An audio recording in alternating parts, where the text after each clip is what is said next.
This is BOBcast.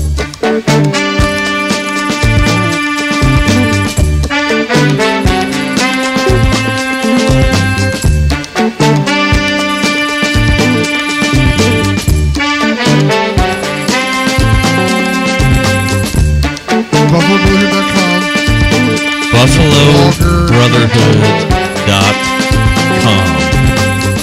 Good evening, ladies and gentlemen. This is Sunday, August 30th, 2015.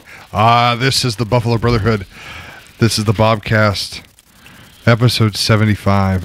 I try to do something different with the intro. I really don't hope that I have like technical issues and don't get released until that Monday, but okay, well, so this is Monday. This is Monday, August 31st. I'm Ryan. Alongside me, as always, is September, April.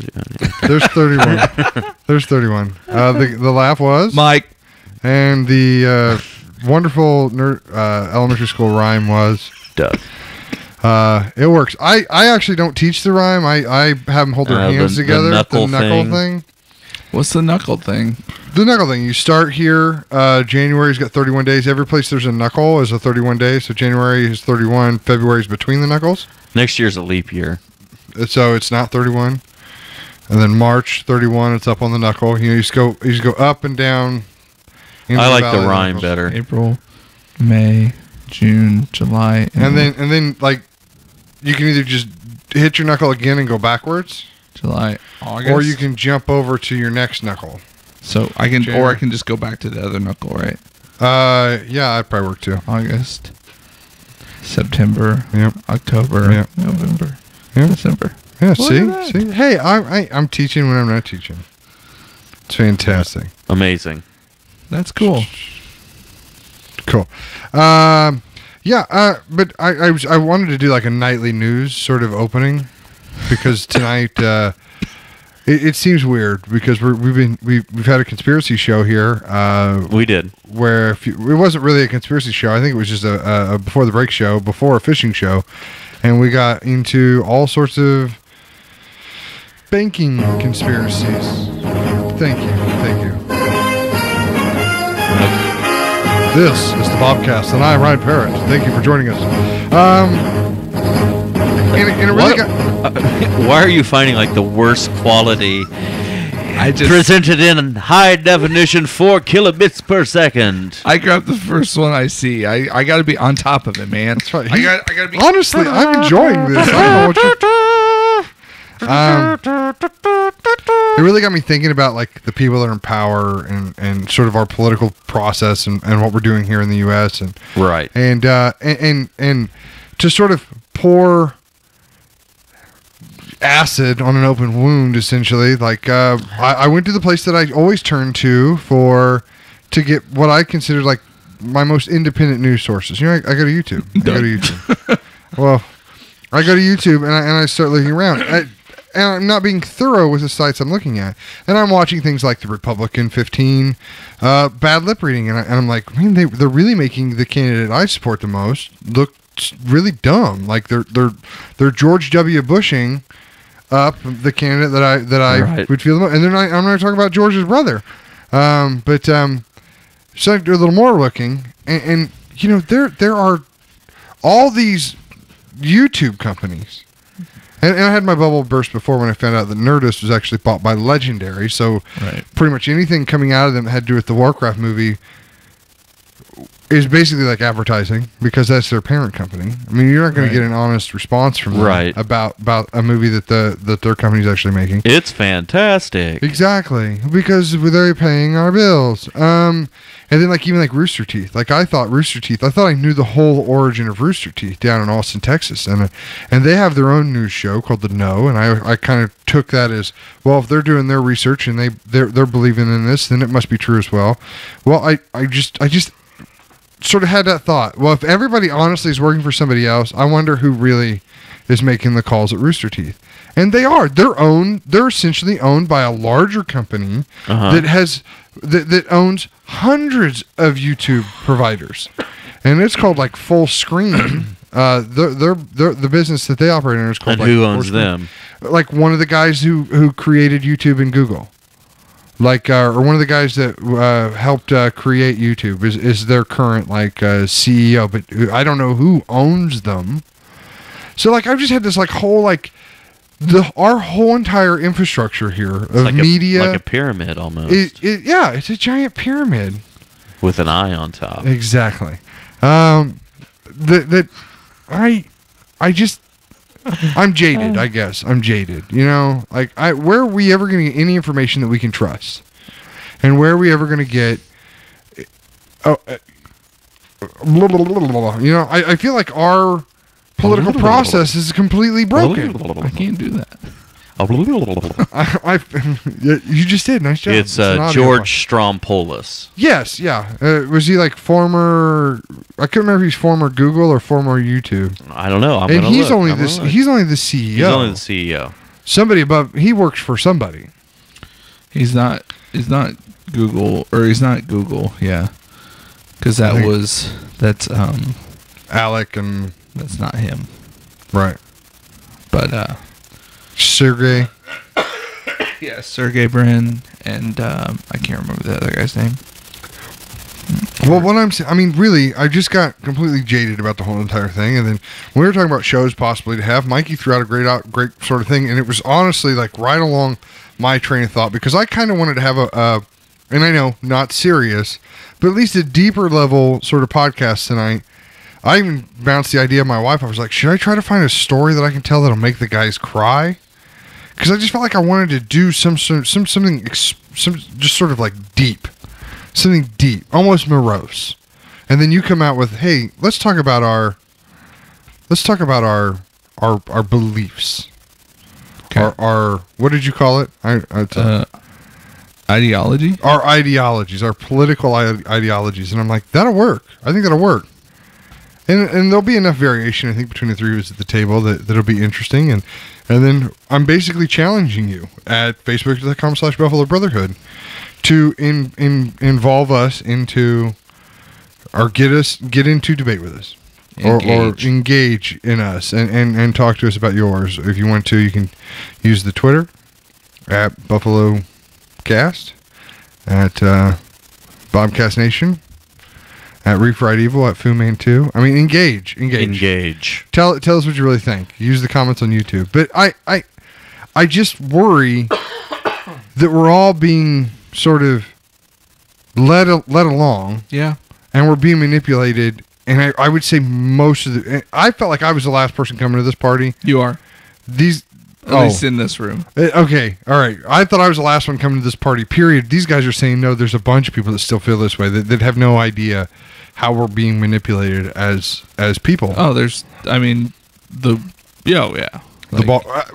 I would love to talk to somebody who lives in another country. So one of our Icelandic people could let us know. Yes. Is it the same way in Iceland? Are they dealing with the same stuff? Are they dealing with like these really ridiculous decisions?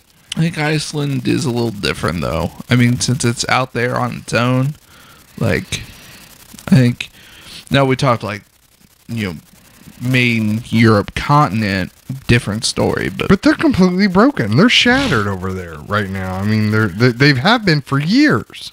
You think at some point somebody would have made a mistake that would have worked and fixed itself, but somebody's profiting from them not being fixed, right? And it honestly blows my mind.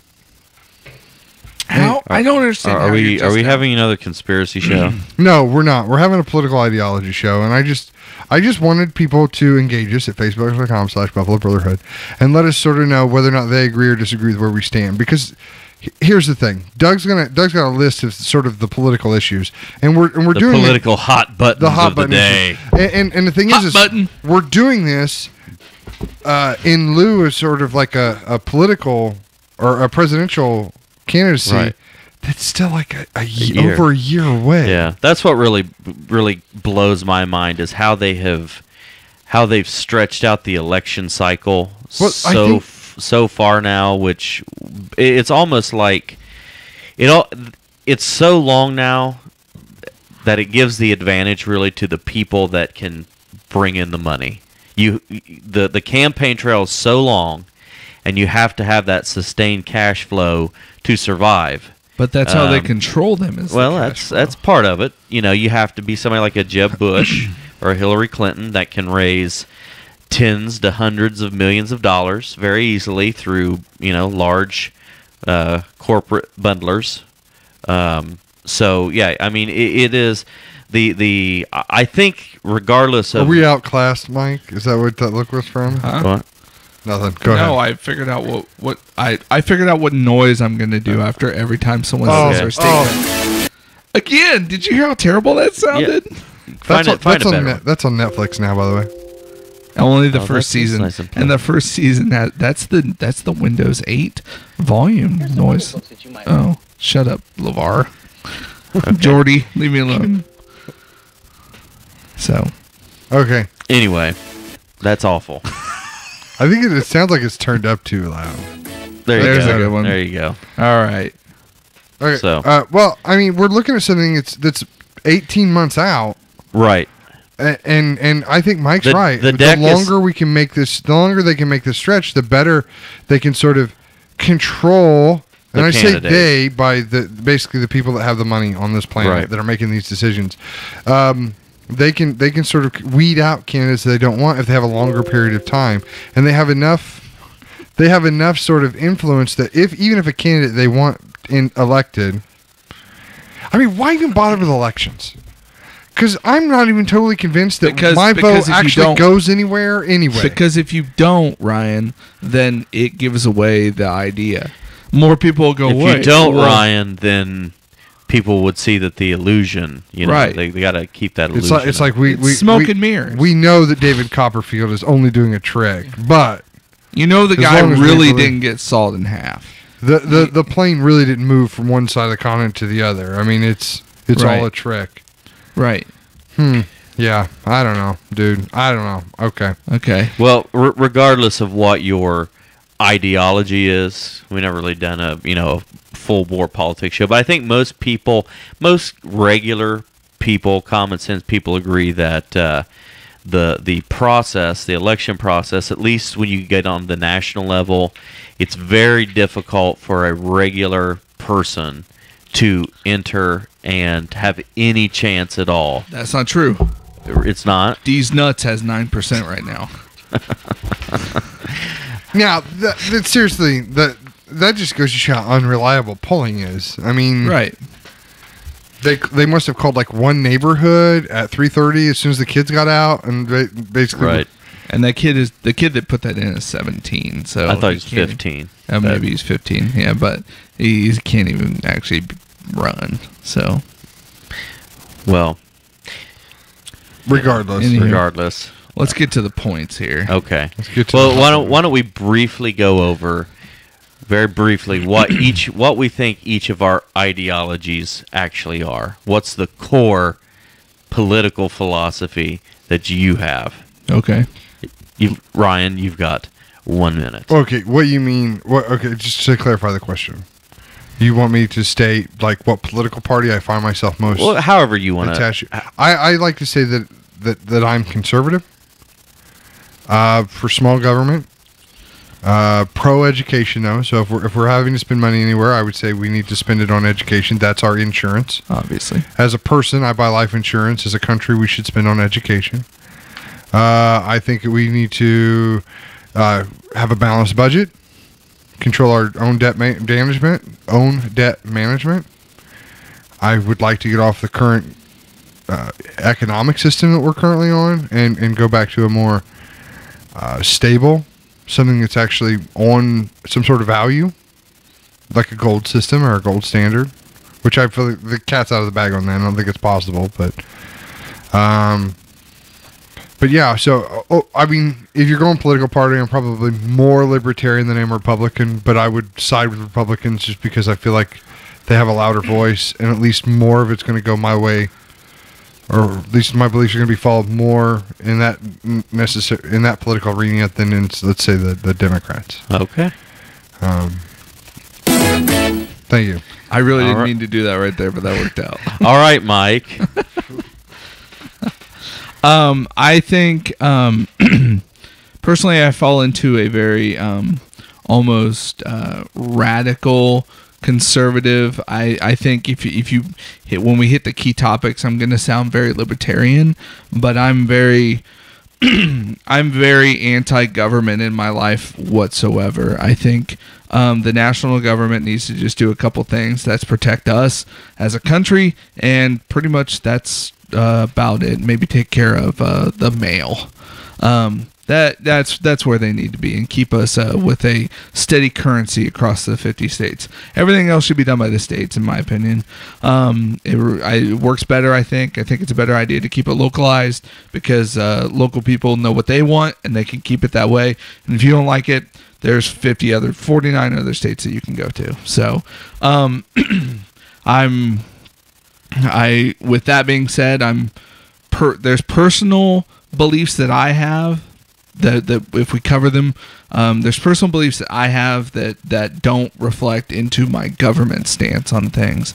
I'm the best example of that would be the abortion topic, because I'm pro-life personally, but I am pro-choice governmentally, because I don't want the government telling me what I can do.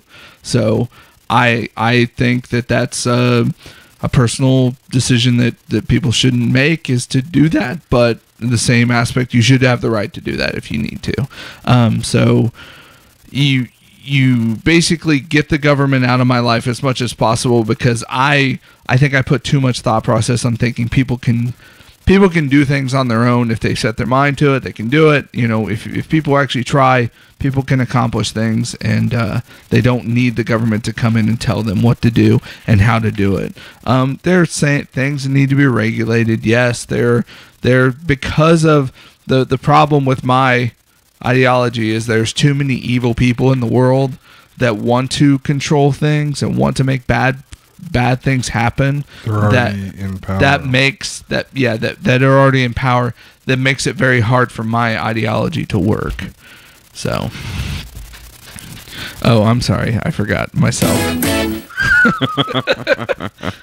The sheer panic look in Doug's eye of, are you really done? Because you haven't done it yet. You didn't hit the button. So, you've got one job, Mikey. Right now. You have several as soon as we're done. Right. Yeah. So. Well, that's me. Okay. Douglas?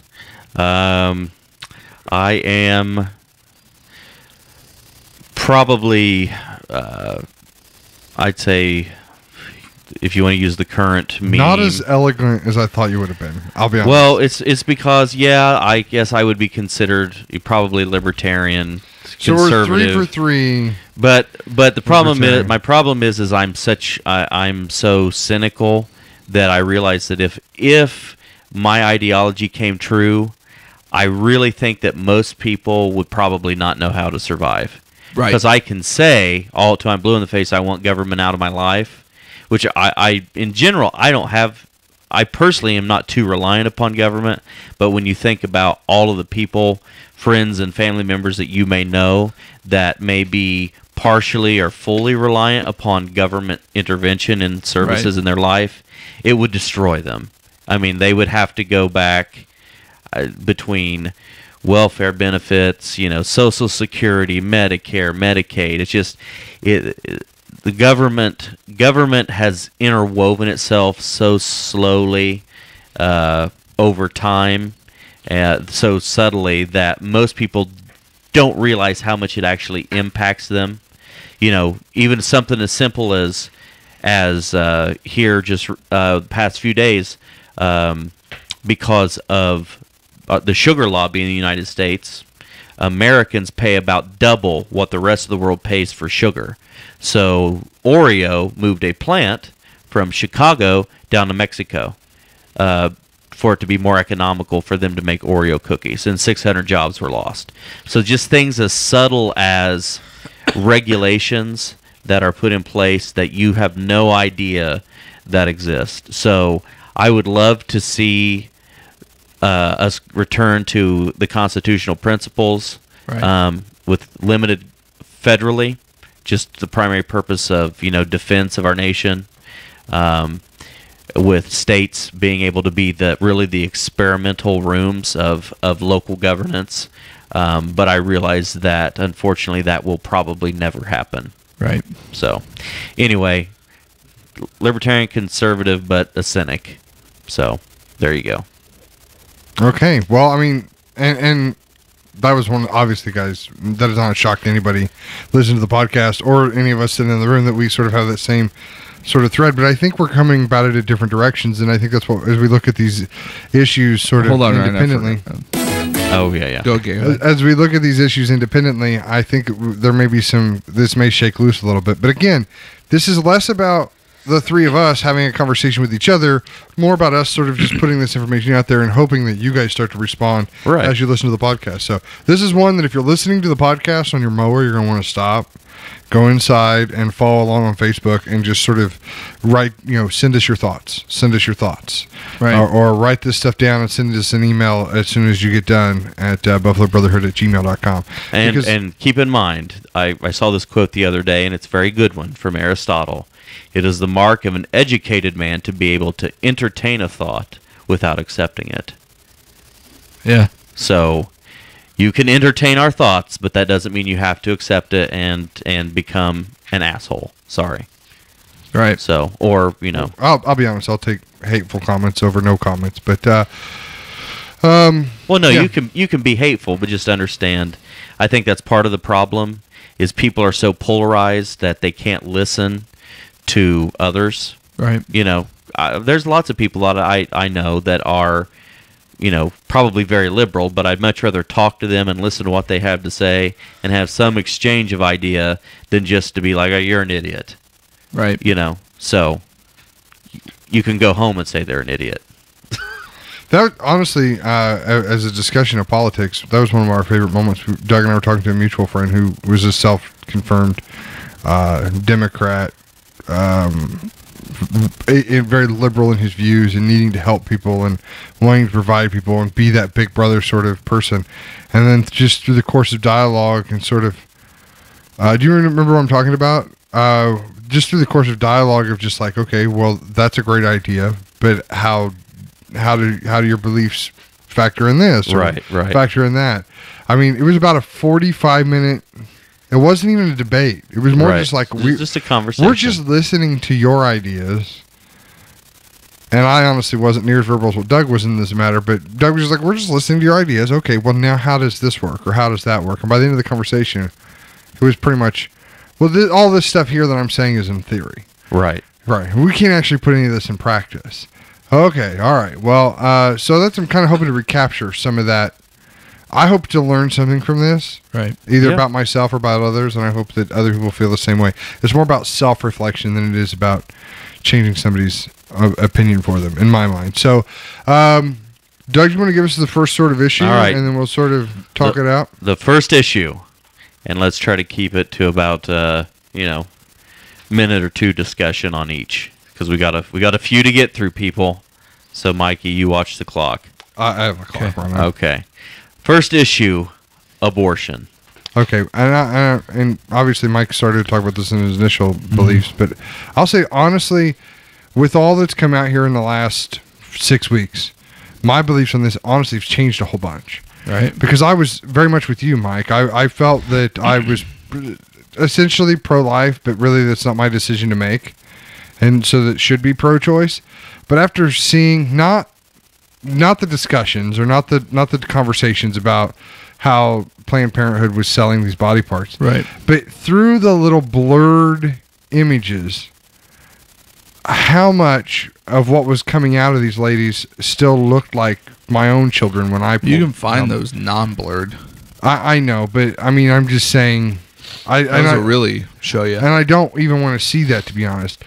And remembering my own kids' heartbeat at a certain time and knowing and believing, I guess, that this is a country of caring individuals, that if there's a situation where a mother isn't ready to raise the child, there are others who would raise it in its place and be happy to do so.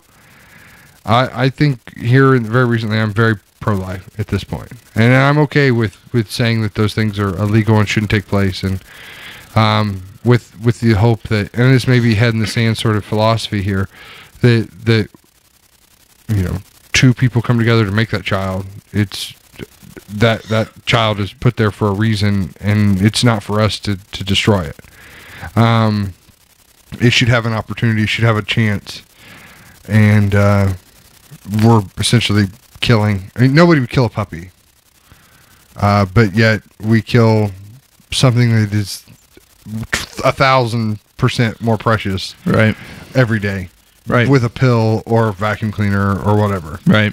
But that's where I stand. I still keep because of the fact that I know that it's a step in the direction of control on my part, that I stay pro-choice governmentally. I think the correct action on that is more education than control, because if you push the pro-life aspect of it, then what happens is that you get the situation where you're going to have people, people are going to still do it, and it's going to be in badly, and it's going to turn out to be bad thing. Bad things will happen. Your vulgar term for it, but coat hanger abortions is going to happen more often than they do now. If you remove the correct way to do it, but if you push the education on the fact of there are options and there are different ways and different things that you have to raise that child, or if you want to remove the child, have other ways to do it, by all means push those and then let the person make that decision still. But again, I'm not comfortable with letting the government tell me what I can do, what I can and can't do with my own body, even though I'm not a woman. But but that's, but personally, this is going to be harsh, but I think it's one of the worst things you could ever do, is to do that. I mean, I'll never look down upon someone because of it, but I would hope that they would always make the other decision. But it would be a situation where, I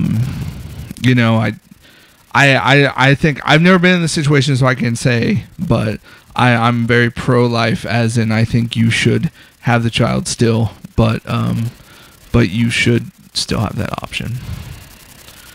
And education, put the money to fund the education and not the money to fund the stopping of them. Well, Doug, I don't want to step on your toes. Go. Oh. Well, I have a pretty philosophical view on this, to kind of the core of my philosophy.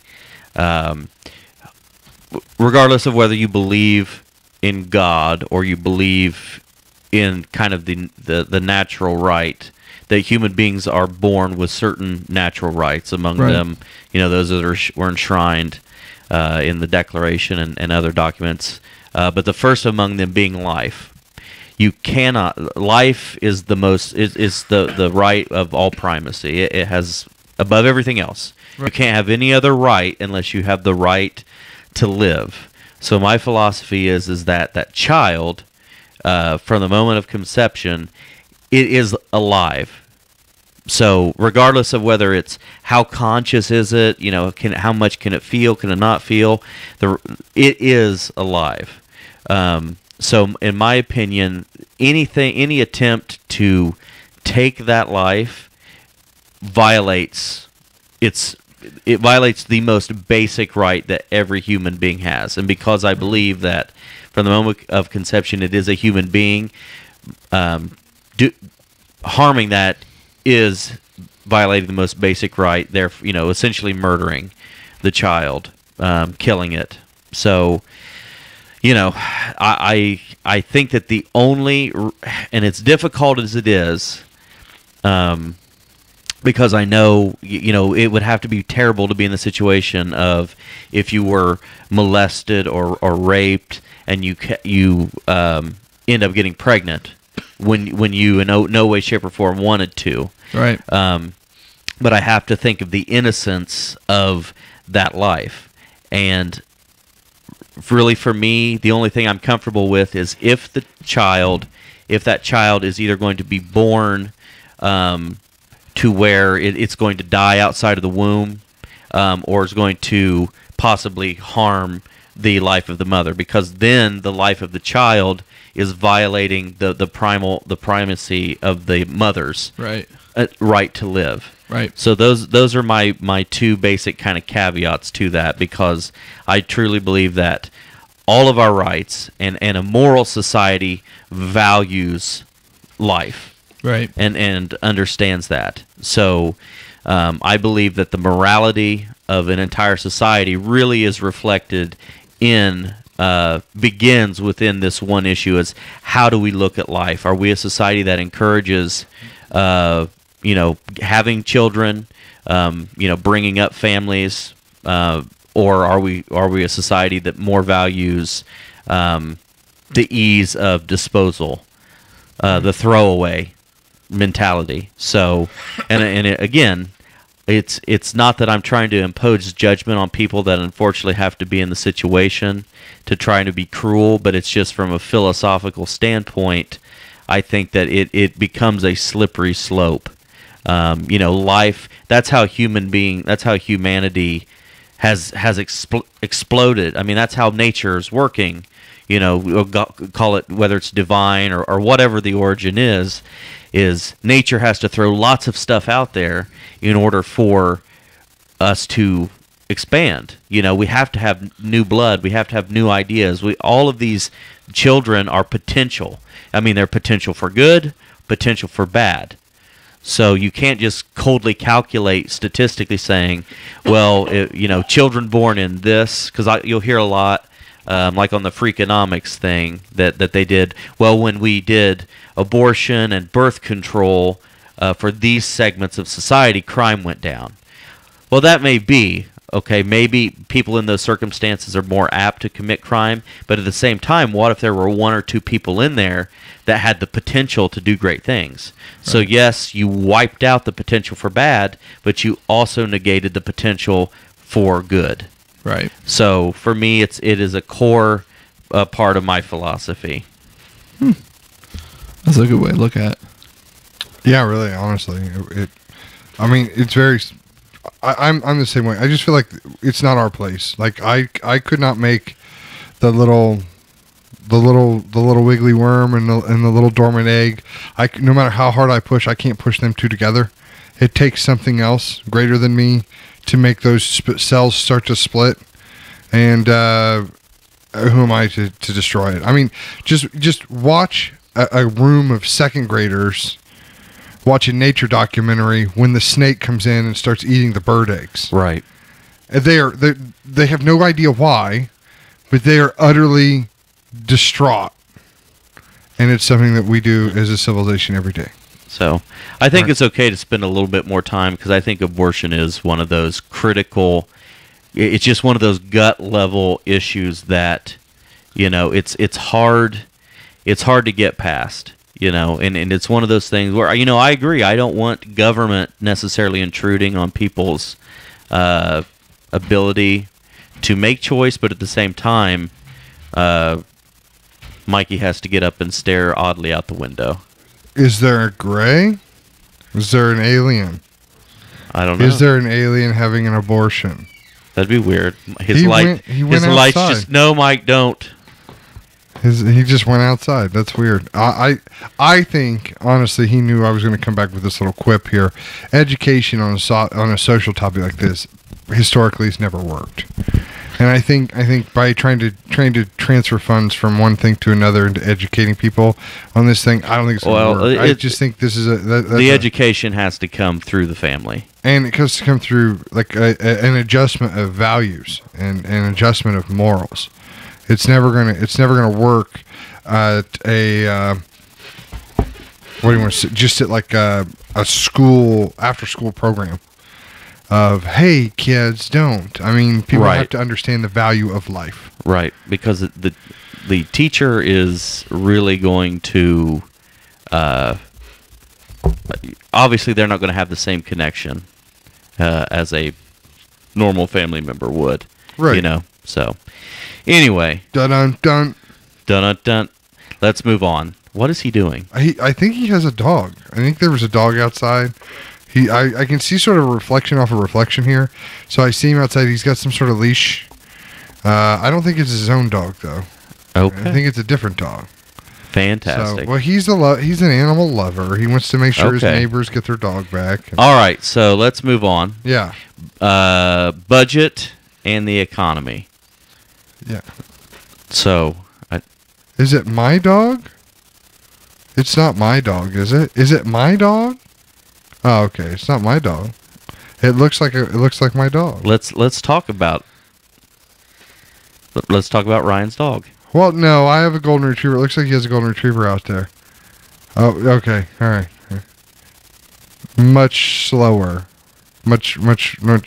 Okay. Sorry, guys. This is supposed to be a serious podcast. Should I pause the podcast, take care of the dog, and then come back? Or do you want to keep going? Well, we can keep. We'll hit some of the things that may not be as big. We'll skip the budget. Let's go to.